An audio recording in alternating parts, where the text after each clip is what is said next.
Welcome everybody, my name is Deneep and I just wanted to update you guys on my robot. I'm calling it Bailey Mark 1 and I just wanted to make this video to update you guys on what I've done so far with the robot as well as the future plans I have for this robot. So let's get into the video.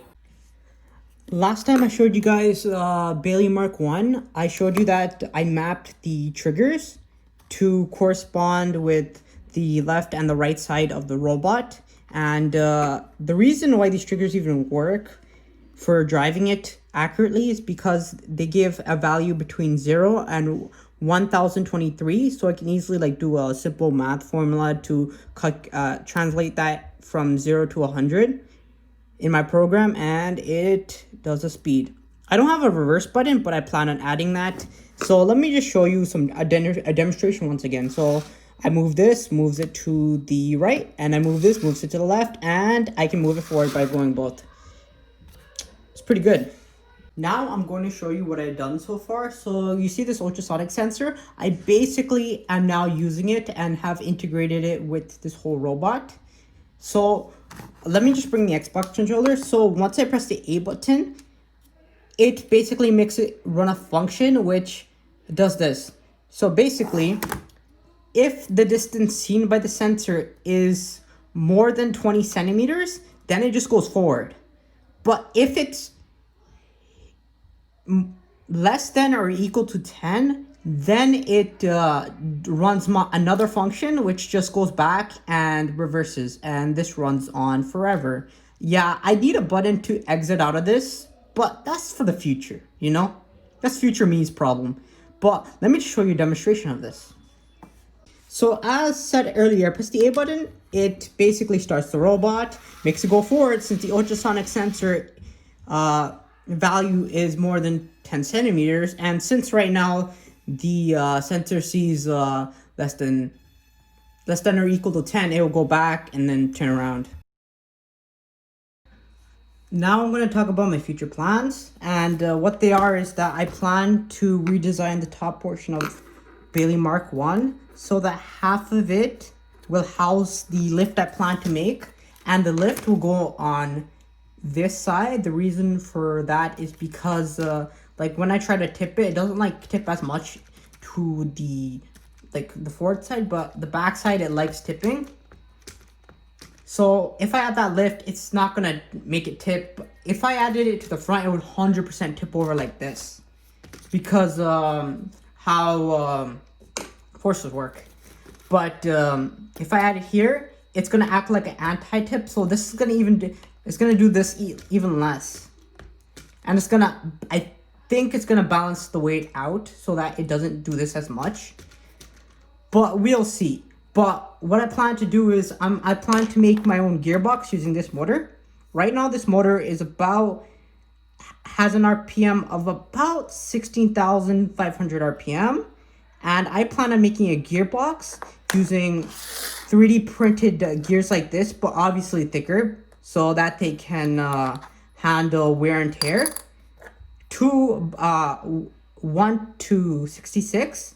I'm gearing it for torque, so it has more strength, because this has a lot of RPM right now and has 0 torque. It can barely move anything. It's probably useful as a fan, to be honest. But once I do that, the gear ratio in total will become 250 RPM. So this motor will spin 250 times per minute. And then I'm going to make a lift. I'm going to gear it by 1 to 5. And in total, this motor will be 1 to 10 RPM, which means that the total RPM will be 10 RPM. The lift I plan on making is a 4-bar. I have made a simple 3D printed prototype of what my lift will be. So it's going to be a basic 4-bar, which looks like this. And the reason why I'm making a 4-bar is because it's a pretty simple lift to make, and it lifts up vertically. As you can see, as this demonstration, if you look at this bar, it is traveling upwards. Not to this way, just upwards. That's why I want it.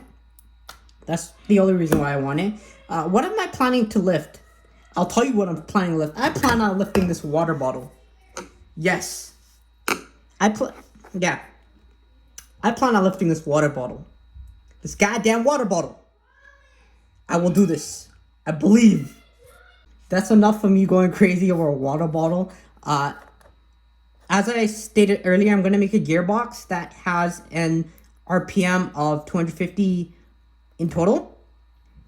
But this lift will be geared to 125, so the total RPM will be 10.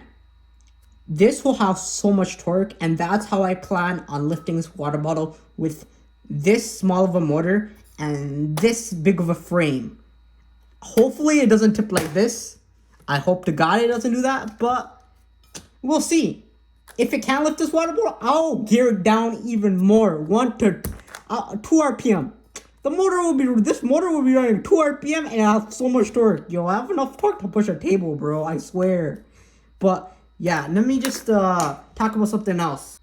Okay, there's another thing I did. I gotta zoom into this wheel. I gotta give you a demonstration so you know what I did. So what I did was so this used to be the old insert for the wheels. Let me just place it in to show you why it's pretty trash. So in, so it goes in, it snaps inside the wheel. The bad thing about these inserts is that they can break.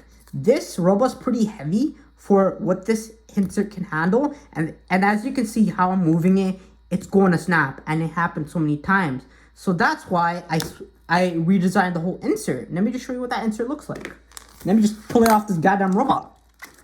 So this new insert here attaches on the outer diameter of the wheel, which is more smart because this won't break. And also I made this more tougher. Like, this is tough.